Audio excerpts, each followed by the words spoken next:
ಮತ್ತು ನುಗ್ಗೆ ಸೊಪ್ಪು ಹೆಂಗಂದರೆ ಸಕಲ ಕಾಯಿಲೆಗಳಿಗೂ ಒಂದು ಮೆಡಿಸಿನ್ ಅಂತ ಹೇಳ್ಬೋದು. ನೀವೇ ನೋಡ್ಬೋದು ಪಲ್ಯ ಎಷ್ಟು ಜಾಸ್ತಿ ಇದೆ, ಸಾಂಬಾರು ಎಷ್ಟಿದೆ, ರೈಸ್ ಇಷ್ಟೆಷ್ಟಿದೆ. ಸೊ ಈ ಥರ ನಿಮ್ಮ ಮೀಲ್ನ ನೀವು ಯಾವಾಗಲೂ ರೆಡಿ ಮಾಡ್ಕೊಬೇಕು. ನಿಮಗೆ ಇನ್ನೊಂದು ವರ್ಕೌಟ್ ತೋರಿಸ್ತೀನಿ. ಏನಪ್ಪ ಅಂತ ಹೇಳಿದ್ರೆ, ಇವಾಗ ಮಗು ಆದಮೇಲೆ ಸ್ವಲ್ಪ ಬ್ರೆಸ್ಟ್ ಸೈಜ್ ಎಲ್ಲ ಜಾಸ್ತಿ ಆಗಿರುತ್ತೆ, ಸ್ಯಾಗಿ ಬ್ರೆಸ್ಟ್ ಆಗಿರುತ್ತೆ. ಸೊ ಅದಕ್ಕೆ ಯಾವ ಥರ ವರ್ಕೌಟ್ ಮಾಡಬೇಕು ಅನ್ನೋದನ್ನ ತೋರಿಸ್ತೀನಿ. ತುಂಬಾ ಸಿಂಪಲ್ ಇದೆ. 1 ಲೀಟ್ರದ್ದು ವಾಟರ್ ಬಾಟ್ಲ್ ಇಟ್ಕೊಂಡು ಮಾಡ್ಬೋದು. ಸೊ ಅದು ಕೂಡ ಎಫೆಕ್ಟಿವ್ ಇರುತ್ತೆ.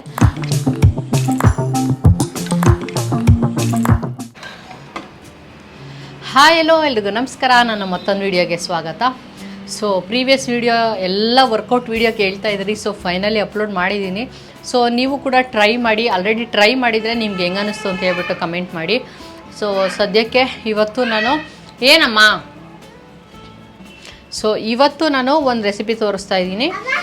ಏನಮ್ಮ ಬಾ, ನಾನು ಮಾತಾಡಿದ್ರೆ ಸಾಕು ನನ್ನ ಮಗು ಓಡ್ ಬಂದ್ಬಿಡುತ್ತೆ, ಇನ್ನೂ ಪಾಚಿ ಮಾಡಿಲ್ಲ.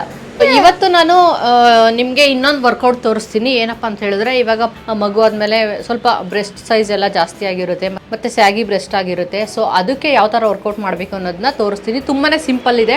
ಸೊ ನೀವು ಯಾವಾಗಾದರೂ ಫ್ರೀ ಆದಾಗ ನೀವು ಆರಾಮಾಗಿ ಒಂದು 10 ನಿಮಿಷ 15 ನಿಮಿಷ ಮಾಡ್ಕೋಬೋದು. ಸೊ ತುಂಬಾ ಎಫೆಕ್ಟಿವ್ ಇದೆ. ಸೊ ನೀವು ಈ ಥರ ಮಾಡಿದ್ರೆ ಡೆಫಿನೆಟ್ಲಿ ನಿಮ್ಮ ಬ್ರೆಸ್ಟ್ ಸೈಜ್ ಕೂಡ ರೆಡ್ಯೂಸ್ ಆಗುತ್ತೆ ಮತ್ತು ಸ್ಯಾಗಿ ಬ್ರೆಸ್ಟ್ ಏನಿರುತ್ತೆ ಅದು ತೋರ್ಸೋಕ್ಕೆ ಮುಂಚೆ ನಾನಿವತ್ತು ನಿಮಗೆ ಒಂದು ಸಿಂಪಲಾಗಿ ರೆಸಿಪಿ ತೋರಿಸ್ತೀನಿ. ರೆಸಿಪಿ ಅಂದರೆ ಎಲ್ಲರೂ ಮಾಡೋ ಥರನೇ ದಾಲ್ ಮಾಡ್ತಾ ಇದ್ದೀನಿ. ಬಟ್ ಯಾವ ಥರ ಮಾಡಬೇಕು, ನಾನು ಯಾವ ಥರ ಮಾಡ್ತೀನಿ ಅದನ್ನು ತೋರಿಸ್ತೀನಿ. ಹೋಗೋ ನೀನು, ಹೋಗು ಬರ್ತೀನಿ, ಹೋಗಲಿ. ಸೊ ವಿಡಿಯೋ ಮಾಡೋಕ್ಕೆ ಬಿಡೋಲ್ಲ. ತುಂಬ ಜನ ನನಗೆ ಆ್ಯಕ್ಚುಲಿ ನನ್ನ ರೆಸಿಪೀಸು ಕೆಲವ್ರಿಗೆ ಇಷ್ಟ ಆಗ್ತಿದೆ. ಯಾಕಂದರೆ ನಾನು ಕ್ಲೀನಾಗಿ ಡೀಟೇಲಾಗಿ ಎಕ್ಸ್ಪ್ಲೈನ್ ಮಾಡಿ ತೋರಿಸ್ತೀನಲ್ಲ, ಹಂಗಾಗಿ ಕೆಲವ್ರು ಟ್ರೈ ಮಾಡಿ ಎಲ್ಲ ಕಮೆಂಟ್ ಮಾಡ್ತಿದ್ದಾರೆ. ತುಂಬಾ ಖುಷಿ ಆಯಿತು. ಕೆಲವು ನಾನು ಹೆಂಗೆ ಗೊತ್ತಾ, ನಂಗೆ ಯಾವುದಾದ್ರೂ ಏನಾದರೂ ಒಂದು ಫುಡ್ ತಿಂದಿದ್ರೆ ನಂಗೆ ಇಷ್ಟ ಆದರೆ, ಇಲ್ಲ ಅಂದರೆ ಎಲ್ಲಾದರೂ ಹೊರಗಡೆ ಮದುವೆ ಮನೇಲೋ ಇಲ್ಲ ಹೊರಗಡೆ ಎಲ್ಲಾದರೂ ತಿಂದಿರ್ತೀನಲ್ಲ, ಅದೇ ಥರ ಟ್ರೈ ಮಾಡಬೇಕು ಅಂತೇಳಿ ಟೇಸ್ಟಲ್ಲಿ ಕೂಡ ನಮ್ಗೆ ಗೊತ್ತಾಗುತ್ತಲ್ಲ. ಸೊ ಅದೇ ಥರ ನನಗೆ ಅಟ್ಲೀಸ್ಟ್ ಮಿನಿಮಮ್ ಇಂಗ್ರೀಡಿಯೆಂಟ್ ಗೊತ್ತಾದರೂ ಕೂಡ ನಾವು ಟ್ರೈ ಮಾಡ್ಬೋದು. ಸೊ ಅದನ್ನು ಬಂದು ಟ್ರೈ ಮಾಡ್ತೀನಿ. ಸೊ ಚೆನ್ನಾಗಿ ಅನಿಸಿದ್ರೆ ಡೆಫಿನೆಟ್ಲಿ ಅದನ್ನು ಟ್ರೈ ಮಾಡ್ತೀನಿ. ಮತ್ತು ಯಾರಾದರೂ ಫ್ರೆಂಡ್ ಮನೆಗೆ ಇಲ್ಲ ಅಲ್ಲಿ ಹೋಗಿರ್ತೀನಲ್ಲ, ಅವ್ರ ಮನೇಲಿ ಏನಾದರೂ ನಂಗೆ ಇಷ್ಟ ಆದರೆ ರೆಸಿಪಿ ಹೆಂಗೆ ಅಂತ ಕೇಳ್ಕೊತೀನಿ. ಇವತ್ತು ನಾನು ಆ್ಯಕ್ಚುಲಿ ನೋಡಿ ಇಲ್ಲಿ ಕಟ್ ಮಾಡಿ ಇಟ್ಟಿದ್ದೆ ಇದು ಹಾಗಲಕಾಯಿ ಎಲ್ಲ. ಇವತ್ತು ರೊಟ್ಟಿ ಮಾಡಿಬಿಟ್ಟು ಹಾಗಲಕಾಯಿ ಪಲ್ಯ ಮಾಡೋಣ ಅಂತ ನೋಡಿದ್ರೆ ಅಕ್ಕಿ ಹಿಟ್ಟು ಖಾಲಿ ಆಗಿಬಿಟ್ಟಿದೆ, ಅಕ್ಕಿ ಹಾಕ್ಸ್ಬೇಕು. ಹಂಗಾಗಿ ಸರಿ ಅಂತೇಳಿ ದಾಲ್ ಮಾಡೋಣ ಅಂಥೇಳಿ ಇವತ್ತು ಒಂದು ಹೆಲ್ದಿ ಹೈ ಪ್ರೋಟೀನ್ ದಾಲ್ ಮಾಡ್ಕೊತಾ ಇದ್ದೀನಿ. ಹೆಂಗೆ ಏನು ಅಂತ ತೋರಿಸ್ತೀನಿ. ಸೊ ಅದಕ್ಕೆ ಸ್ವಲ್ಪ ಪಲ್ಯ ಅದು ಇದು ಎಲ್ಲ ಮಾಡ್ಕೊತಾ ಇದ್ದೀನಿ. ನಾರ್ಮಲ್ ಕ್ಯಾರೆಟು ಬೀನ್ಸ್ ಪಲ್ಯ. ಸೊ ನೀವೇನು ವರ್ಕೌಟ್ ಮಾಡ್ತೀರೋ ಅದ್ರ ಜೊತೆಗೆ ಈ ಥರ ಹೆಲ್ದಿ ಫುಡ್ ತಿನ್ನಬೇಕು. ಪ್ರೋಟೀನು ಫೈಬರ್ ಎಲ್ಲ ಇನ್ಕ್ಲೂಡ್ ಮಾಡ್ಕೊಂಡಿರಬೇಕು. ಇವತ್ತು ನಾನು ಮಾಡ್ತಿರೋದು ನುಗ್ಗೆ ಸೊಪ್ಪಿನ ದಾಲು. ಸೊ ನುಗ್ಗೆ ಸೊಪ್ಪು ಹೆಂಗೆ ಗೊತ್ತಾ, ರಿಚ್ ಇನ್ ಪ್ರೋಟೀನು ಮತ್ತು ನುಗ್ಗೆ ಸೊಪ್ಪು ಹೆಂಗಂದರೆ ಸಕಲ ಕಾಯಿಲೆಗಳಿಗೂ ಒಂದು ಮೆಡಿಸಿನ್ ಅಂತ ಹೇಳ್ಬೋದು. ಯಾಕಂದರೆ ಅದರಲ್ಲಿ ತುಂಬಾ ಹೆಲ್ತ್ ಬೆನಿಫಿಟ್ಸ್ ಇದೆ. ಅಟ್ಲೀಸ್ಟ್ ವೀಕ್ಲಿ ಒನ್ಸ್ ಆದರೂ ನೀವು ನುಗ್ಗೆ ಸೊಪ್ಪನ್ನ ತಿನ್ನೋದು ಅಭ್ಯಾಸ ಮಾಡ್ಕೊಳ್ಳಿ, ತುಂಬಾ ಒಳ್ಳೆಯದು. ಮತ್ತು ಆಗಿಲ್ಲ ಅಂತ ಹೇಳಿದ್ರೆ ನೀವು ನುಗ್ಗೆ ಸೊಪ್ಪನ್ನ ತೊಗೊಂಬಂದು ಒಣಗಿಸಿ ಅದನ್ನು ಪುಡಿ ಮಾಡಿ ಇಟ್ಕೊಂಡು ಅದನ್ನು ಫುಡ್ಡಲ್ಲಿ ತಿನ್ಬೇಕು. ಸೊ ಫುಡ್ ಪ್ರಿಪೇರ್ ಮಾಡಬೇಕಾದ್ರೆ 1 ಸ್ಪೂನು ಆ್ಯಡ್ ಮಾಡ್ಕೋಬೋದು. ಸೊ ತುಂಬಾ ಒಳ್ಳೆಯದು. ಸೊ ಇದೆಲ್ಲ ತುಂಬಾ ಸಿಂಪಲ್, ನಿಮ್ಗೇನು ಜಾಸ್ತಿ ದುಡ್ಡು ಖರ್ಚಾಗೋದಲ್ಲ. 10 ರೂಪಾಯಿ ಕೊಟ್ಟರೆ ಇಷ್ಟು ನುಗ್ಗೆ ಸೊಪ್ಪು ಕೊಡ್ತಾರೆ. ಸೊ ಇದನ್ನು ಅಭ್ಯಾಸ ಮಾಡ್ಕೊಳ್ಳಿ. ಸೊ ದಾಲು ನಾನು ಪ್ರೀವಿಯಸ್ಲಿ ತೋರಿಸಿದ್ದೆ ಅನಿಸುತ್ತೆ, ಬಟ್ ಇವತ್ತು ತೋರಿಸ್ತೀನಿ ನುಗ್ಗೆ ಸೊಪ್ಪು ಹೆಂಗೆ ಮಾಡೋದು ಅಂತ ಹೇಳ್ಬಿಟ್ಟು. ಅದಕ್ಕೆ ಇಡಬೇಕು, ಮರ್ತೇ ಹೋಗಿದ್ದೀನಿ ಮಾತಾಡಿಕೊಂಡು. ಹಾಗೆ ನನ್ನ ಚಾನಲ್ನ ಯಾರಾದರೂ ಹೊಸ್ದಾಗಿ ನೋಡ್ತೀರಾ ದಯವಿಟ್ಟು ಸಬ್ಸ್ಕ್ರೈಬ್ ಮಾಡಿಕೊಂಡು ಹೀಗೆ ಸಪೋರ್ಟ್ ಮಾಡ್ತಾಯಿರಿ. ಸೊ ನನಗೂ ಕೂಡ ಖುಷಿ ಆಗುತ್ತೆ. ಏನೋ ಏನಾದರೂ ಒಂದು ಮಾಡೋಣ ಅಂದರೆ ಇವನು ಬಿಡೋದೇ ಇಲ್ಲ. ಎಲ್ಲದಕ್ಕೂ ಸಿಕ್ಕಾಬಟ್ಟೆ ಹಿಂಸೆ ಆಗಿಬಿಡುತ್ತೆ. ನನಗೂ ಲಾಸ್ಟ್ ವೀಕೆಲ್ಲ ತುಂಬಾ ಫ್ರಸ್ಟ್ರೇಟ್ ಆಗಿಬಿಟ್ಟಿತ್ತು. ಹೆಂಗೆ ಗೊತ್ತಾ, ನಮಗೂ ಸ್ವಲ್ಪ ಮೈಂಡ್ ಫ್ರೀ ಬೇಕು. ದಿನ ಬೆಳಗ್ಗೆದ್ದು ಬರೀ ವೀಡಿಯೋ ಮಾಡ್ಕೊಂಡು ಎಡಿಟ್ ಮಾಡ್ಕೊಂಡಿದ್ರೆ ಒಂಥರ ಜಿಗುಪ್ಸೆ ಬಂದಂಗೆ ಆಗ್ಬಿಡುತ್ತೆ ಜೀವನ. ನಾನು ಆಲ್ಮೋಸ್ಟ್ ಒಂದು ವಾರ 15 ದಿನ ಗ್ಯಾಪ್ ತೊಗೊಂಬಿಟ್ಟಿದ್ದೆ. ನೀವೇ ನೋಡಿರ್ಬೋದು, ಪ್ರೀವಿಯಸ್ಲಿ ನಾನು ಒಂದು ವಾರ ಆದರೂ ವೀಡಿಯೋನೇ ಅಪ್ಲೋಡ್ ಮಾಡಿರಲಿಲ್ಲ. ಬಿಕಾಸ್ ನಮಗೂ ಸ್ವಲ್ಪ ಫ್ರೀ ಬೇಕು. ಯಾಕಪ್ಪ ಬೇಕಿದೆಲ್ಲ ಅಂತ ಅನಿಸ್ಬಿಡುತ್ತೆ. ಅದಕ್ಕೋಸ್ಕರನೇ ನಾನು ಹೇಳೋದು ನಿಮಗೆ. ಸೊ ಇವಾಗ ನುಗ್ಗೆ ಸೊಪ್ಪು ನೀವು ಯಾವಾಗಲೂ ಅಷ್ಟೇ ಸೊಪ್ಪಿಂದ ಏನಾದರೂ ಮಾಡ್ಕೊಳ್ಳಿ. ಸೊಪ್ಪಿನ ಪಲ್ಯ ಆಗಿರ್ಬೋದು, ಇಲ್ಲ ಬಸ್ಸಾರು ಏನಾದ್ರು ಮಾಡ್ಕೊಳ್ಳಿ. ಸೊಪ್ಪನ್ನ ಯಾವತ್ತೂ ಕುಕ್ಕರ್ಗೆ ಹಾಕಿ ಬೇಯಿಸ್ಕೋಬಾರ್ದು. ಇದರ್ ನೀವು ಒಂದು 2 ನಿಮಿಷ ಬಿಸಿ ನೀರಿಗೆ ಹಾಕ್ಬಿಟ್ಟು ತೆಗೆದು ಫ್ರೈ ಮಾಡ್ಕೊಬೇಕು. ಇಲ್ಲಾಂದರೆ ಡೈರೆಕ್ಟು ಸ್ವಲ್ಪ ಆಯಿಲ್ ಹಾಕ್ಬಿಟ್ಟು ಫ್ರೈ ಮಾಡ್ಕೊಳ್ಳಿ. ಯಾಕಂದರೆ ಅದರಲ್ಲಿರೋ ನ್ಯೂಟ್ರಿಯೆಂಟ್ಸ್ ಎಲ್ಲ ಕಮ್ಮಿ ಆಗಿಬಿಡುತ್ತೆ. ಆವಾಗ ನಿಮಗೆ ಅದು ತಿಂದ್ರೂ ಏನು ಅಷ್ಟು ಪ್ರಯೋಜನ ಇಲ್ಲ ಅಂತ ಅನಿಸುತ್ತೆ. ಹಂಗಾಗಿ ಸೊ ನಾನು ದಾಲ್ ಮಾಡಬೇಕಾದ್ರೆ ಯಾವತ್ತೂ ಅಷ್ಟೇ ಸೊಪ್ಪನ್ನ ಬೇಯಿಸ್ಕೊಳ್ಳಲ್ಲ. ಫಸ್ಟು ದಾಲ್ನ ಇಲ್ಲಿ ಬೇಯಿಸಿಟ್ಕೊಂಡಿದ್ದೀನಿ. ದಾಲು, ಟೊಮೊಟೊ, ಈರುಳ್ಳಿ, ಒಂದೆರಡು ಮೆಣಸಿನ್ಕಾಯಿ ಹಾಕ್ಬಿಟ್ಟು ಇವಾಗ ಸೊಪ್ಪನ್ನ ಒಗ್ಗರಣೆ ಹಾಕ್ಕೊಂಡು ಇದನ್ನ ಹಾಕ್ಕೊಳ್ಳೋದು. ಸೊ ಹೆಂಗೆ ಅಂತ ತೋರಿಸ್ತೀನಿ ಬನ್ನಿ. ಇವಾಗ ದಾಲ್ಗೆ ಒಗ್ಗರಣೆ ಹಾಕ್ಕೊತೀನಿ. ಫಸ್ಟು ಸಾಸಿವೆ, ನಾರ್ಮಲಿ ಎಲ್ಲ ಹಾಕ್ಕೊತಿರಲ್ಲ, ಬೆಳ್ಳುಳ್ಳಿ,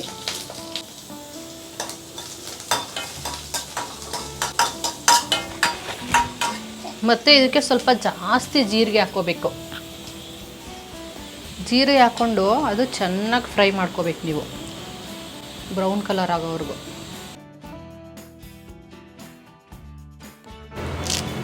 ಕರ್ಬೇವಿನ ಸೊಪ್ಪು, ಒಂದೇ ಒಂದು ಸಣ್ಣ ಈರುಳ್ಳಿ ಹಾಕ್ಕೊಂಡಿದ್ದೀನಿ. ಬೇಳೆ ಕೂಡ ನಾನು ಬೇಯಿಸ್ಕೊಳಕ್ಕೆ ಹಾಕ್ಕೊಂಡಿದ್ದೆ, ಒಂದು ದಪ್ಪು ಈರುಳ್ಳಿ, ಸ್ವಲ್ಪ ಅರಿಶಿನ,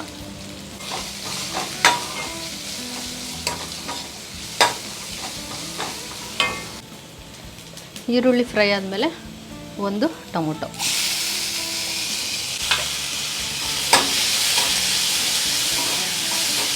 ಸ್ವಲ್ಪ ಉಪ್ಪು ಹಾಕ್ಕೊಳ್ಳೋಣ, ಬೇಗ ಟೊಮೊಟೊ ಬೇಯುತ್ತೆ.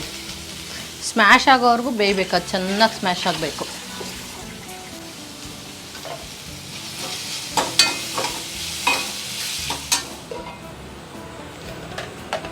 ಟೊಮೊಟೊ ಸ್ವಲ್ಪ ಸಾಫ್ಟ್ ಆಗಿದೆ.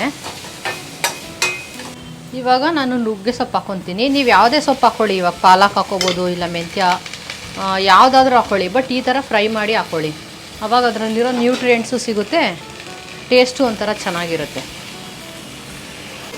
ಇದರಲ್ಲೇ ಫ್ರೈ ಮಾಡ್ತೀನಿ ಅಷ್ಟೇ ನಾನು ಚೆನ್ನಾಗಿ, 2 to 3 ಮಿನಿಟ್ಸು. ನೋಡಿ ಈ ಥರ ಚೆನ್ನಾಗಿ ಫ್ರೈ ಮಾಡ್ಕೋಬೇಕು ನೀವು. ಕ್ಲೋಸ್ ಮಾಡಿಟ್ರೆ ಚೆನ್ನಾಗಿ ಫ್ರೈ ಆಗುತ್ತೆ ಅದು. ಸ್ವಲ್ಪ ನೀರು ಹಾಕ್ಕೊತೀನಿ, ಎಣ್ಣೆ ಕಮ್ಮಿ ಹಾಕ್ಕೊಂಡಿದ್ದೀನಲ್ಲ. ಇಷ್ಟು ಫ್ರೈ ಆಗಿದೆ. ಸೊ ಲೈಟಾಗಿ ಬೆಂದರೆ ಸಾಕು, ಸೊಪ್ಪು ಜಾಸ್ತಿ ಬೇಯಬೇಕನ್ನೋ ಅವಶ್ಯಕತೆ ಇಲ್ಲ. ಸೊ ಇವಾಗ ಬೇಯಿಸಿಟ್ಕೊಂಡಿರೋಂಥ ದಾಲ್ನ ಹಾಕ್ಕೊಳ್ಳೋದಷ್ಟೇ.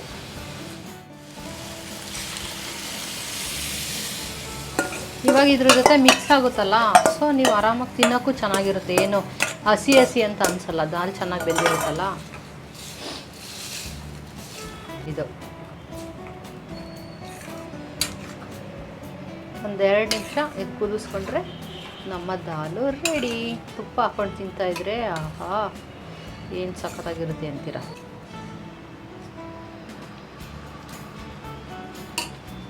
ಸೊ ಇವಾಗ ನಮ್ಮ ಹೆಲ್ದಿ ಮೀಲ್ ಪ್ಲೇಟ್ನ ರೆಡಿ ಮಾಡ್ಕೊಳ್ಳೋಣ. ಸೌದೆ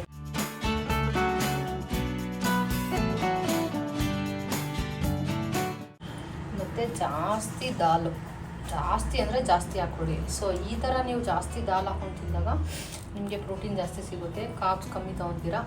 ಸೊ ವೆಯ್ಟ್ ಲಾಸ್ಗೆ ಹೆಲ್ಪ್ ಆಗುತ್ತೆ. ಸ್ವಲ್ಪ ತುಪ್ಪ ತಿನ್ನಬಾರ್ದು ಅಂತ ಕೆಲವರು ಕೇಳ್ತಾರೆ, ತಿನ್ಬೋದು, ಬಟ್ ಅದೇ ಕಮ್ಮಿ ತಿನ್ನಬೇಕು, 1 ಸ್ಪೂನ್ ಅಷ್ಟೇ ಒಂದು ದಿನಕ್ಕೆ. ಸೊ ಇದು ಗುಡ್ ಫ್ಯಾಟ್, ಒಳ್ಳೆಯದು, ತುಪ್ಪ ತಿನ್ನಬೇಕು ಆ್ಯಕ್ಚುಲಿ ವೆಯ್ಟ್ ಲಾಸ್ ಮಾಡೋದು. ಸೊ ಇಷ್ಟೇ ನನ್ನ ಮೀಲು ರೆಡಿ ಆಯಿತು.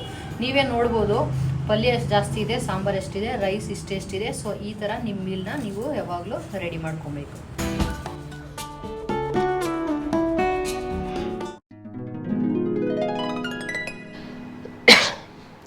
ಸೊ ಗೈಸ್, ನಾನು ಆವಾಗಲೇ ಹೇಳ್ದಂಗೆ ಇವತ್ತಿನ ವೀಡಿಯೋದಲ್ಲಿ ನಾನು ಬ್ರೆಸ್ಟ್ ವರ್ಕೌಟ್ನ ತೋರಿಸ್ತೀನಿ. ಸೊ ನಾನು ಪ್ರೀವಿಯಸ್ಲಿ ಹೇಳಿದ ಥರ ಇವಾಗ ಪ್ರೆಗ್ನೆಂಟಾಗಿ ಮಗು ಆಗಿರುತ್ತಲ್ಲ, ಸೊ ಆ ಟೈಮಲ್ಲಿ ಬ್ರೆಸ್ಟ್ ಸೈಜು ಇನ್ಕ್ರೀಸ್ ಆಗಿರುತ್ತೆ.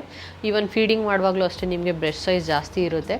ಫೀಡಿಂಗ್ ಸ್ಟಾಪ್ ಮಾಡಿದ್ಮೇಲೆ ನಿಮಗೆ ಸ್ವಲ್ಪ ರೆಡ್ಯೂಸ್ ಆಗುತ್ತೆ, ಬಟ್ ಸ್ಟಿಲ್ ಸ್ವಲ್ಪ ಸ್ಯಾಗಿ ಬ್ರೆಸ್ಟ್ ಎಲ್ಲ ಇರುತ್ತಲ್ಲ, ಸೊ ಅದಕ್ಕೆ ನಾನು ಇವತ್ತು ವರ್ಕೌಟ್ನ ತೋರಿಸ್ತಾ ಇದ್ದೀನಿ. ಸೊ ಈ ವರ್ಕೌಟ್ಸು ತುಂಬಾ ಹೆಲ್ಪ್ ಆಗುತ್ತೆ. ಬರೀ ಈಗ ಬ್ರೆಸ್ಟ್ ಫೀಡಿಂಗ್ ಮಾಮ್ಸೇ ಮಾಡಬೇಕಂತ ಏನಿಲ್ಲ. ಸೊ ನಿಮ್ಗೇನಾದರೂ ಬ್ರೆಸ್ಟ್ ಸೈಜ್ ಜಾಸ್ತಿ ಇದ್ದರೆ ಅದನ್ನು ರೆಡ್ಯೂಸ್ ಮಾಡ್ಕೊಳ್ಳೋದಕ್ಕೆ ಹೆಲ್ಪ್ ಆಗುತ್ತೆ. ಮತ್ತು ಸ್ಯಾಗಿ ಬ್ರೆಸ್ಟ್ ಇರುತ್ತಲ್ಲ ಅದು ಕೂಡ ರೆಡ್ಯೂಸ್ ಆಗುತ್ತೆ. ಸೊ ನೀವು ರೆಗ್ಯುಲರಾಗಿ ಒಂದು 2 months ಮಾಡಿದ್ರೆ ನಿಮಗೇನೆ ಚೇಂಜಸ್ ಗೊತ್ತಾಗುತ್ತೆ. ಸೊ ರಿಸಲ್ಟ್ ಅಷ್ಟು ಚೆನ್ನಾಗಿದೆ. ಸೊ ಇವತ್ತು ನಾನು ಒಂದು 5 ವರ್ಕೌಟ್ಸ್ನ ತೋರಿಸ್ತೀನಿ. ಸೊ ತುಂಬಾ ಸಿಂಪಲ್, ಏನು ಕಾಂಪ್ಲಿಕೇಶನ್ ಅನ್ನೋ ಥರ ಏನಿಲ್ಲ. ಪ್ರೀವಿಯಸ್ ವೀಡಿಯೋದಲ್ಲಿ ಹೇಳಿದ್ದೆ ಅಲ್ವಾ, ಬ್ರೀತಿಂಗ್ ಟೆಕ್ನಿಕ್ ಆ ಥರದ್ದೆಲ್ಲ ಏನಿಲ್ಲ.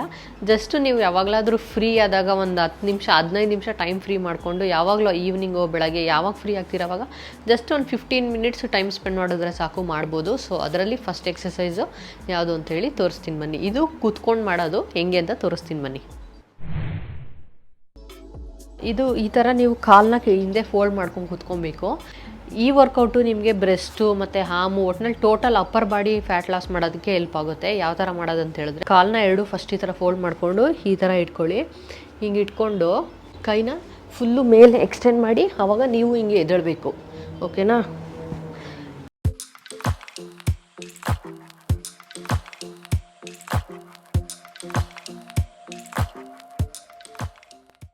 ಸೊ ಸೆಕೆಂಡ್ ಒನ್ ಕೂಡ ಅದೇ ಥರ ಸಿಮಿಲರು, ಬಟ್ ಕೈನ ನೀವು ಈ ಥರ ಫೋಲ್ಡ್ ಮಾಡ್ಕೋಬೇಕು. ಒಂದ್ರ ಮೇಲೊಂದೇ ಫೋಲ್ಡ್ ಮಾಡಿಕೊಂಡು ಸೇಮ್ ಅದೇ ಥರ ಕೈ ಮೇಲೆ ಹೋಗ್ಬೇಕಾದ್ರೆ ನೀವು ಕೂಡ ಮೇಲೆ ಎದ್ದೇಳಬೇಕು.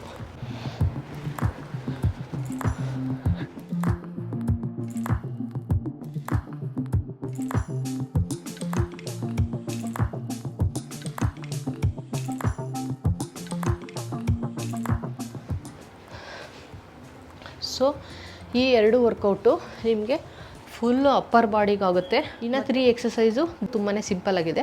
ಸೊ ಅದ್ಯಾವ ಥರ ಅಂತ ತೋರಿಸ್ತೀನಿ ಬನ್ನಿ. ನೆಕ್ಸ್ಟು ಥರ್ಡ್ ಎಕ್ಸಸೈಸ್ ಬಂದು, ಆ್ಯಕ್ಚುಲಿ ನಾನು ಇವಾಗ ಡಂಬಲ್ಸ್ ಇಟ್ಕೊಂಡು ಮಾಡ್ತಿದ್ದೀನಿ. ಸೊ ನೀವಿನ್ನೂ ಹೊಸಬ್ರಾಗಿದ್ದರೆ ಜಸ್ಟ್ ಹಂಗೆ ಮಾಡಿ. ಡಂಬಲ್ಸ್ ಇಟ್ಕೊಂಡು ಮಾಡೋದು ಆಮೇಲೆ ತೋರಿಸ್ತೀನಿ.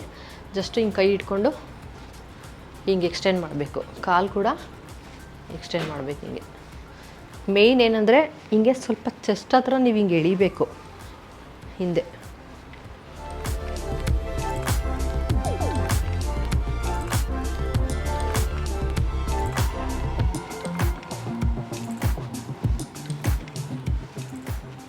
ಸೊ ಇದು ನೋಡಿ ತುಂಬಾ ಸಿಂಪಲ್ಲಾಗಿದೆ. ಸೊ ಮೂರನೇದಾಯ್ತಾ. ನೆಕ್ಸ್ಟು 4ನೇದು ಬಂದು ಸೇಮ್ ಅದೇ ಥರ ಬರುತ್ತೆ. ನೀವು ಹಿಂಗೆ ಇಟ್ಕೊಂಡು ಹಿಂಗೆ ಎಳಿಬೇಕು. ಆವಾಗಲೇ ಹಿಂಗೆ ಎಕ್ಸ್ಟೆಂಡ್ ಮಾಡ್ತಾಯಿದ್ದೀವಿ ಆರ್ಮ್ನ. ಇವಾಗ ಹಿಂದೆ ಹಿಂಗೆ ಎಳ್ಕೊಬೇಕು. ಹಿಂಗೆ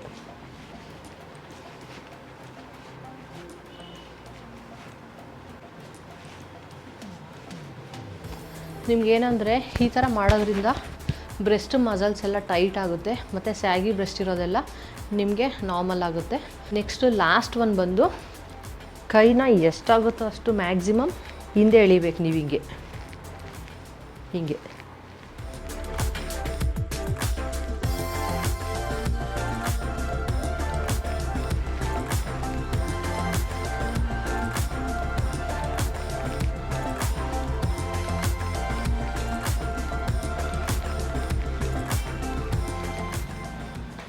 ಆಗ ಮಾಡ್ತಾ ಮಾಡ್ತಾ ನೀವು ಒಂದು 2 ಮಂತ್ಸಲ್ಲೇ ರಿಸಲ್ಟ್ ನೋಡ್ಬೋದು.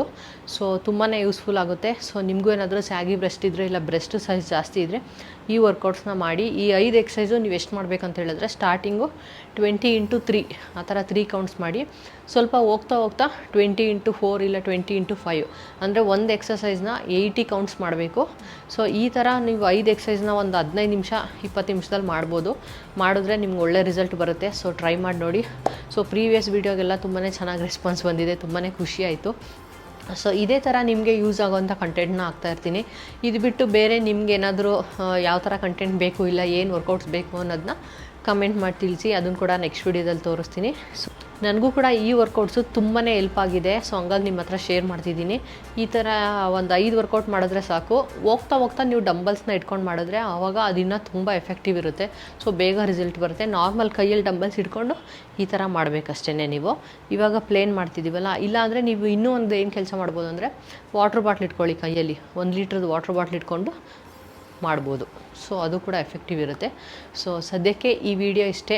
ನಿಮ್ಗೆ ಈ ವಿಡಿಯೋ ಹೇಗನ್ನಿಸ್ತು, ಏನು ಕತೆ ಅಂತ ಹೇಳ್ಬಿಟ್ಟು ಕಮೆಂಟ್ ಮಾಡಿ. ಹಾಗೆ ನಾನು ತೋರಿಸಿರೋ ಅಂಥ ನುಗ್ಗೆ ಸೊಪ್ಪಿನ ದಾಲ್ನ ಕೂಡ ಮಿಸ್ ಮಾಡದೆ ಟ್ರೈ ಮಾಡಿ. ಒಳ್ಳೆಯದು ಹೆಲ್ತ್ಗೆ, ನಾನು ಆವಾಗಲೇ ಹೇಳ್ದಂಗೆ. ಸೊ ಸದ್ಯಕ್ಕೆ ಈ ವಿಡಿಯೋ ಇಲ್ಲೇ ಎಂಡ್ ಮಾಡ್ತಿದ್ದೀನಿ. ನೆಕ್ಸ್ಟ್ ವಿಡಿಯೋದಲ್ಲಿ ಸಿಗ್ತೀನಿ. ಅಲ್ಲಿವರೆಗೂ ಟೇಕ್ ಕೇರ್. ಬಾಯ್.